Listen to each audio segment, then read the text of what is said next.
il leur a dit, mes bien-aimés me manquent. Alors les compagnons ils lui ont dit, c'est pas nous tes bien-aimés? Il leur a dit non, vous êtes mes compagnons. Mes bien-aimés, c'est ceux qui viendront après moi et qui croiront en moi alors qu'ils ne m'ont pas vu. Le prophète, il était donc très malade. Et son état de santé, il s'aggravait de plus en plus. Il a alors rassemblé ses épouses et il leur a dit, est-ce que vous m'autorisez à me faire soigner chez Aïcha? Subhanallah, regarde, il est en train de mourir et il pense encore au bon comportement envers ses épouses. Les épouses du prophète, elles l'ont donc autorisé à passer ses derniers jours chez Aïcha. Et comme vous le savez, la maison de Aïcha, elle était collée à la mosquée. Et ce qui les séparait, c'était un simple rideau. D'un côté du rideau, les gens.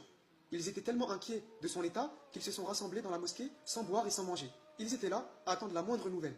De l'autre côté du rideau, le prophète, qui essuyait la sueur de son front et qui disait « La ilaha illallah ». Certes, la mort a ses moments d'agonie. Ensuite, il a entendu le bruit de la foule dans la mosquée. Et il a dit « C'est quoi ce bruit ?» Alors on lui a dit « C'est les gens qui se sont rassemblés, ils ont peur pour toi. » Il a dit « Emmenez-moi à eux. » Puis il leur a dit « Ô gens, on dirait que vous avez peur pour moi. » Ils lui ont répondu « Oui, ô messager d'Allah. » Il leur a dit « Ô gens, mon rendez-vous avec vous n'est pas ici-bas.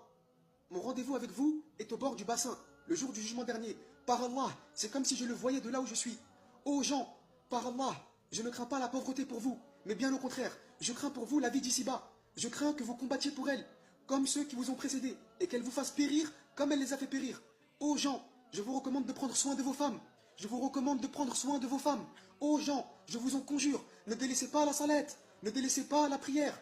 Ô gens, si j'ai fouetté injustement le dos de l'un d'entre vous, voici mon dos, qu'il en fasse autant. Si j'ai souillé l'honneur de l'un d'entre vous, voici mon honneur, qu'il en fasse autant. Si j'ai pris de l'argent à l'un d'entre vous, voici mon argent, qu'il me le reprenne et qu'il ne craigne pas la rancune, car ce n'est pas dans ma nature, jusqu'à ce que je retrouve Allah avec une âme saine et pure.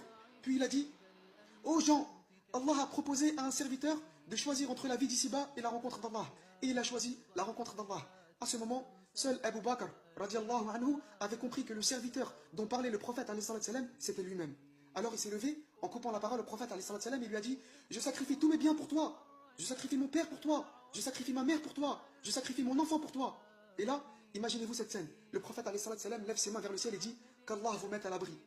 Qu'Allah vous assiste. Qu'Allah vous honore. Qu'Allah vous préserve, qu'Allah vous consolide. Ô gens, passez mon salam à quiconque me suivra de ma communauté jusqu'au jour du jugement dernier. Pendant que le prophète était en train de mourir dans les bras de Aïcha, l'ange Gabriel est entré et lui a dit Assalamu alayka, ô messager d'Allah. Et le prophète il lui a répondu Wa alayka salam, ô Gabriel. À ce moment-là, Aïcha avait compris que l'ange Gabriel était présent. Ensuite, Gabriel a dit au prophète l'ange de la mort est devant ta porte. Il demande l'autorisation d'entrer et il ne la demandera à personne d'autre après toi. Le prophète lui a dit autorise-le.